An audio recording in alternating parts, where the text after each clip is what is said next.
Command Performance USA, the greatest entertainers in America, as requested by you, the fighting men of the United States Armed Forces throughout the world. Command Performance! Presented this week and every week till it's over. Over there.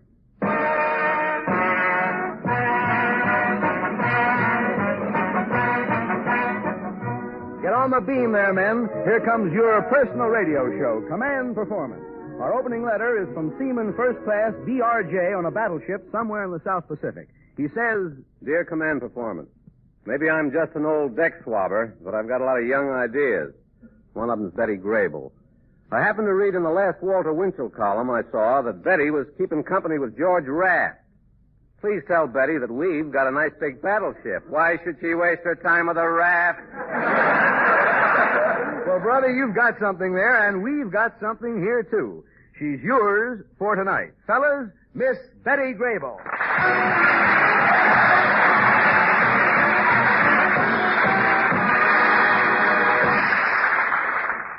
Thank you, Paul Douglas, and hello there, fellas. I told Mama not to wait up tonight because I'm going out shortwave. I'm going out with all the fighting men in Uncle Sam's Army, Navy, Marines, and Coast Guard. And that's just about the biggest blind date any girl ever had. And I don't mind telling you boys that I'm carrying the torch for you. And so is that lady in the harbor back in New York. The studio here is so full of stars we could almost get along without lights. So I'd better start answering your commands. First, a salute to the boys of Unit 855, United States Marine Corps. The address is a military secret, but the letter is signed by M.D.G. Jr., who hails from Culpeper, Virginia.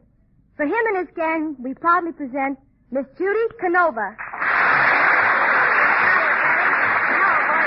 Here's a song from me to you, and I hope you like it. I had a sailor courting me for quite a spell, mid simple life of country folk. Now when he told me that he wanted to go away, my little heart hit almost a roof. I said, you know it's true, I love you best of all, so honey, don't you go away. Now just as he went to go, it grieved my heart, and so these words he heard me say. Darn, that's pretty. Some of these days, you're gonna miss me, honey. Oh, some of these days, you're gonna feel so lonely. You'll miss my hug, you'll miss my kisses, you'll miss me, honey. When you go, feel lonely. I'm blue, only for you, honey. Oh, you've had your way, and that ain't hay. And when you leave me, I know they'll grieve me. You miss your little baby.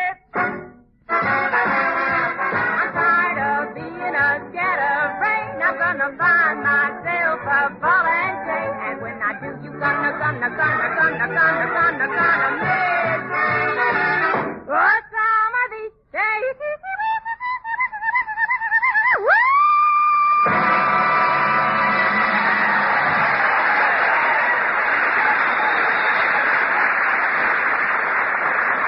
Thank you, Judy Canova. That was swell.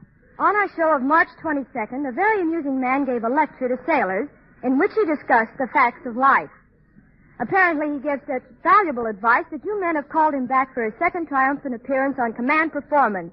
Robert Benchley.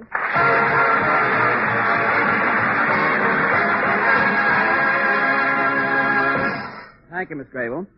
This is a little talk that I'm going to deliver tomorrow to a group of young women about to enter a short course in nursing. I just want to see what you think of it. I may tear the whole thing up anyway. Young ladies, I'm going to say, if I say anything. Young ladies, I am happy to speak a few words of cheer to you on this your day of matriculation. Perhaps I shouldn't even have said that. Perhaps I shouldn't have started the talk at all. If you can't say a word like matriculation without... Well, anyway, I do feel, however, that a word or two of warning may not be out of place from an old man who has been very close to several nurses and vice versa. I like to think of us all as just one big family, don't you? It's nice. First, there comes the problem of bathing in bed. I mean, of course, bathing the patient in bed.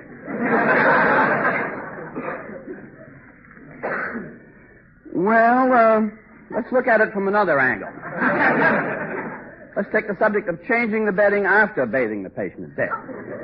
Now, as I see it, the problem is to get the bottom sheet out from under the patient without tossing him too far in the air or catapulting him on the floor on the other side. This can be done by calling his attention to something outside the window, counting 1, 2, 3, and then not changing the bottom sheet at all.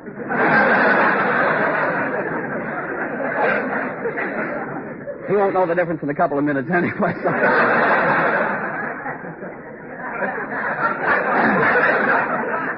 Now, once you've got the patient washed and the bed linen changed, there's a question of, I wonder if you'd like to hear something about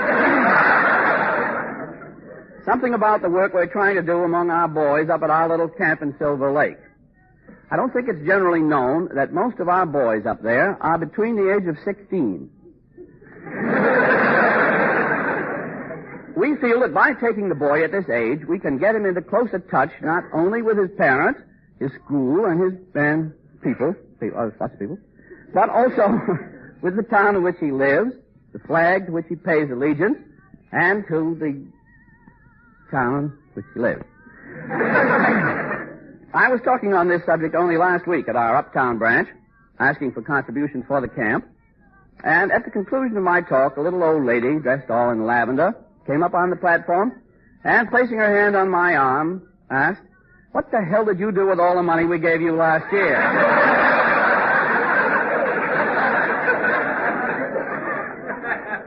Well, I just laughed and pushed her off the platform.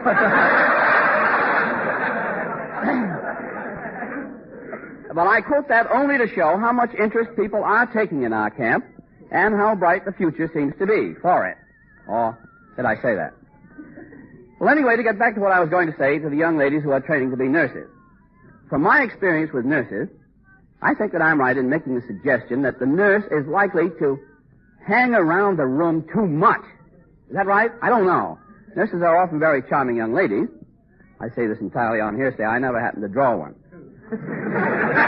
I hear about these guys with beautiful nurses, but the one I usually get looks like whirl away with a cap on. Only kidding, Miss Tuttle. We now come to the subject of hospital bedroom equipment and its use. But I see that my time is about up, and so we shall have to postpone this section until our next meeting. Well, maybe the time isn't quite up yet, but it will be by the time I've announced that I will be in the vestry at the close of this talk for consultation with any of you young ladies who still want to continue nursing after what I've just said, and who would like to try getting this shoulder of mine back into place. In the vestry, and this goes for you too, fellows. What have I said?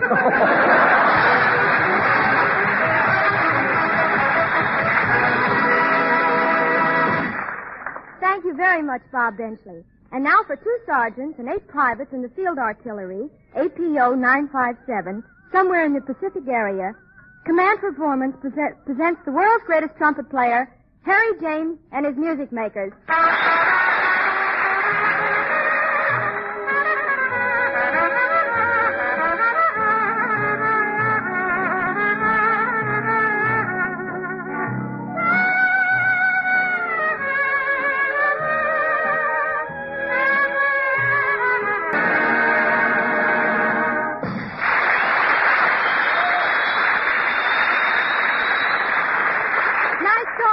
James. Back into the mailbag now, we find a letter from the gang at the U.S. Naval Air Station, Coco Solo Canal Zone. It is signed by ACH, who says, "I suppose you're swamped with requests, and it will be some time before you get to mine. But I'll be waiting for Jack Benny." Well, ACH, suppose I refer your request to the heavyweight champion of microphonia, Don Wilson. Thank you, Betty. Thank you. Gosh, she's beautiful. You said it. And now, fellows, we bring you a man who used to be a beautiful baby, Jack Benny.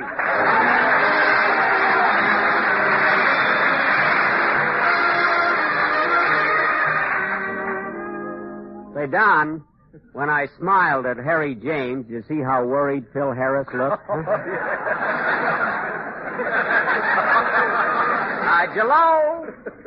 Jello again, this is Jack Benny talking. And, Don, I like that beautiful baby introduction. Was that just a lucky guess, or did you have authentic information? Well, Jack, when I was over to your house for dinner the other night, I took a peek at that old family album of yours. Oh, Don. And I must say you were a gorgeous infant. Were you really so good looking? Well, I don't want to sound hammy or anything like that, but for the first 17 months of my life, I was a length ahead of Robert Taylor. In fact, I won 4 blue diapers. I can imagine. Say, Don, I'll bet you were quite a healthy-looking kid yourself, weren't you? Well, Jack, I could just see you as a baby, Don, bouncing your mother on your knees. And I can hear your mother singing to you, "Rock-a-bye, baby, on the treetop." Oh, she sure did. That tree must have been a redwood. Well, anyway, I'd like to be a baby again. I really shouldn't keep talking like this, but I was about the cutest little Dickens in Waukegan. In fact, people from all around used to come to my father's meat market just to see me. Meat market? Why, I thought your father ran a clothing store. Well, Don, it was a combination meat market and clothing store. On Saturdays, we used to run a special, a pound of hamburger with 2 pair of pants. Oh, it went over very big. I remember one time... Hello, Jack. What are you talking about? We were talking about me. Don just happened to mention that he saw my family album and that I was a beautiful child. You beautiful? Yes, I was. Not only that, I developed very quickly. When I was only 3 months old, I had 4 lovely teeth. Well, you're right back where you started from.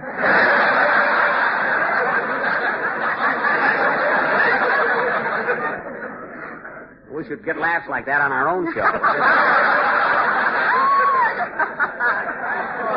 Always kills me. Now, listen, Mary. I have a full set of teeth right now. And with the exception of a little argument I had with a cab driver in Toledo, they're all my own. And what's that price tag doing on the 3rd molar? Don't be funny. Say, Jack, did I hear you say that you had an argument with a cab driver in Toledo? Yes, but of course that was years ago. Well, what was the fight all about? Oh, nothing. He just happened to say something I didn't like, and he hit me.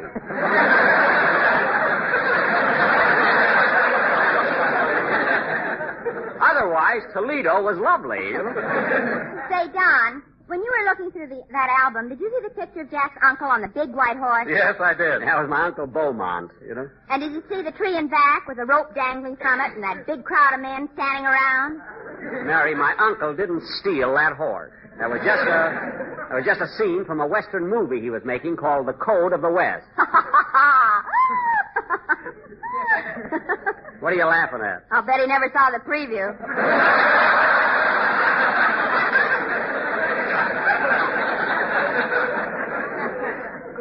He did, and he was a fine actor. Say, Mr. Benny. Oh, hello. Hello, Dennis. I didn't see you. Well, I was around here. I heard you telling everybody what a beautiful baby you were. Well, Don brought up the subject. I never mentioned it. Have you got any cute baby pictures, Dennis? None where I'm facing the camera. Oh. You know, Mr. Benny, I wasn't a very pretty kid, but I was as smart as a whip. Smart, eh? I'll bet you were. All right, you can laugh, but when I was 12 years old, I recited the Gettysburg Address. At 12? What's clever about that? Could Lincoln do it?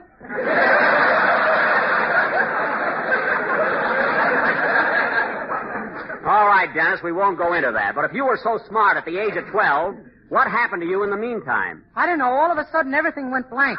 That's what I thought. Say, where's Phil? Oh, he's around here somewhere. By the way, Jack, I don't know whether I ought to tell you this or not, but Phil's pretty sore about that crack you made at rehearsal. What crack? You know, when you told him that if he didn't like it here, he could go out and get his own program. Oh.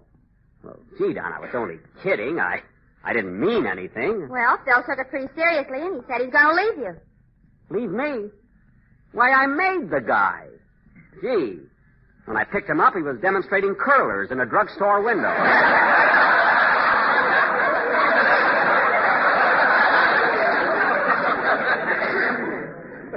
Say, Mary, did Phil say anything to you about this wild scheme of his? Well, yes and no. What do you mean, yes or no? Yes, he told me, and no, I ain't going to tell you.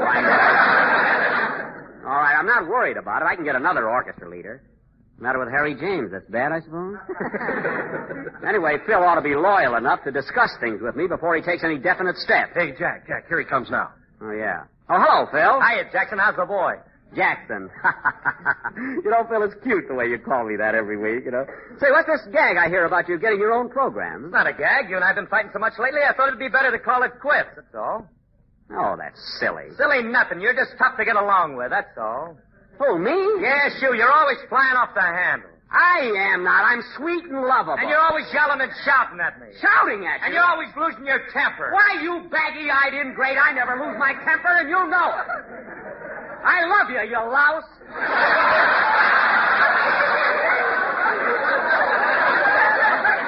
Oh, sure. Well, now listen to me, Phil Harris. Gee, you think they were married?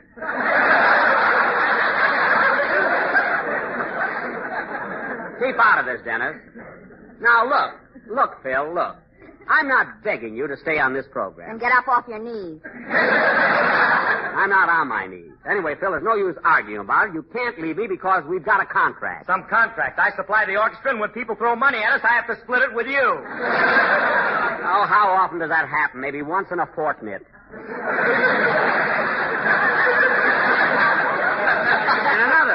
And another thing. Oh, Jack, what are you beefing about? If Phil wants to go, let him go. Certainly. You can get Abe Lyman to take his place. Oh, that would be fine. Abe Lyman happens to be the cab driver that punched me in Toledo. That's all I need. Say, Jack, you know a lot about music. Why don't you form your own orchestra? Well, maybe I will. Say, I could organize a darn good swing band, believe me. If you do, I got a swell name for it. Never mind. What is it, Mary? Jack Benny and his Stinkolas. Listen, Mary, I don't have to worry about getting a band together because Phil is only bluffing. If he went out on his own, where would he get a sponsor? Don't worry about me. I've got a sponsor. Oh, you have, eh? Yeah, I'm going on the air for Macmillan's Corn Plasters. Corn plasters? Yes, corn plasters. Well, that fits. Half the time you're corny and the other half you're plaster. Anyway, Phil, if you're smart, you'd stay right here and try to be a little more... I'll answer it. Hello? Hello, Mr. Benny. This is Rochester.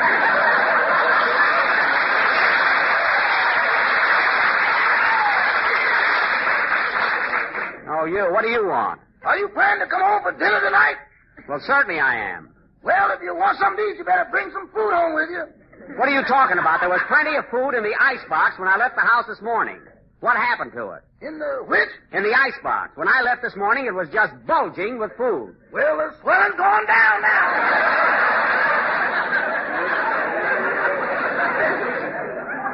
Rochester, did you throw another party this afternoon? Well, come to think of it, a few of my friends dropped in for some tea and donuts. Now, listen, if you just served tea and donuts, what happened to all those lamb chops? Well, I ran out of donuts. Yes? So we bored holes in the chops and dumped them. That's fine. Well, what happened to the big roast turkey that was in the icebox? Oh, that was first prize in the bingo game. Well, that's the last straw. Now, you just see that there's some food in the house when I get there.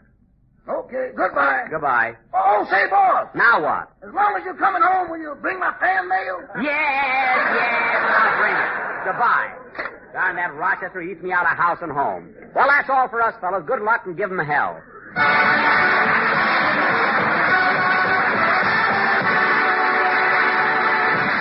Thanks a lot, Jack Benny and Company.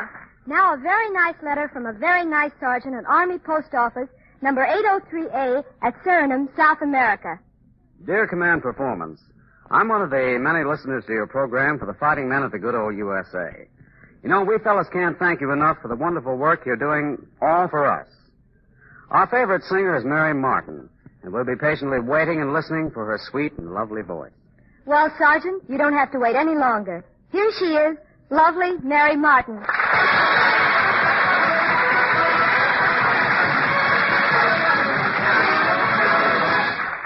Thank you, Betty, and thanks to the Sergeant and all the other men in Uncle Sam's fighting forces who have invited me to appear on this program. If the Bing Crosby Show is within your listening range, you've probably heard Victor Borger's upper language. It's a new kind of talk based on the idea that since everything is higher today, all the numbers in the words we speak should be increased by one. Wonderful becomes twoiful. Toupee becomes threepay, and lieutenant becomes lieutenant, and so forth. One of our latest song hits carries out this idea. It's called My Tutiful Little Loodle Evidence. And with the assistance of the Music Maids and Hal and Harry James Orchestra, I'd like to sing it for you now.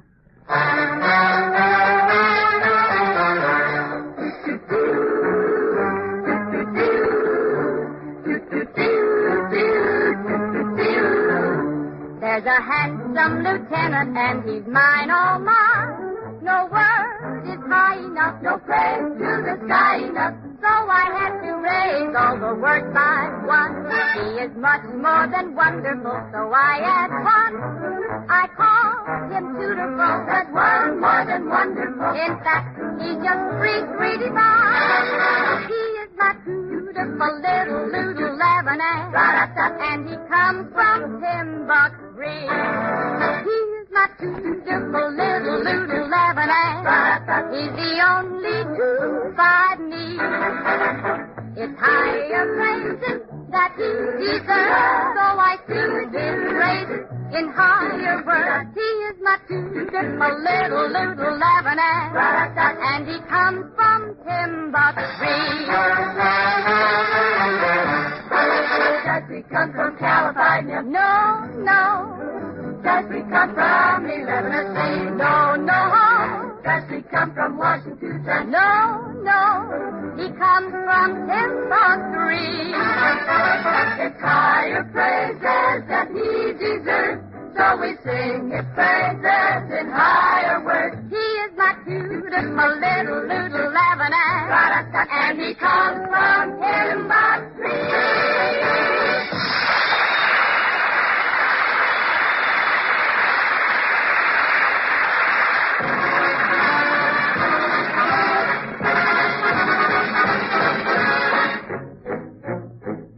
Well, fellas, Old Man Time is giving us the high sign, and it looks like my blind date with you is just about over. And when a gal has been shown a good time, it's customary for her to express her appreciation by extending her date the courtesy of a goodnight kiss. I don't suppose a shortwave kiss can be very effective, but it's the best I can do right now. So here it is. Oh, Colonel. Well, fellas, if we didn't get around to answering your particular request this time, keep listening. Your letter is probably here in the bag. And take it from me, that battle you're fighting out there is in the bag, too. This is Betty Grable thanking you for the date and reminding you that Hollywood turns out a lot of pictures. But for you, Hollywood just turns out. Goodbye now.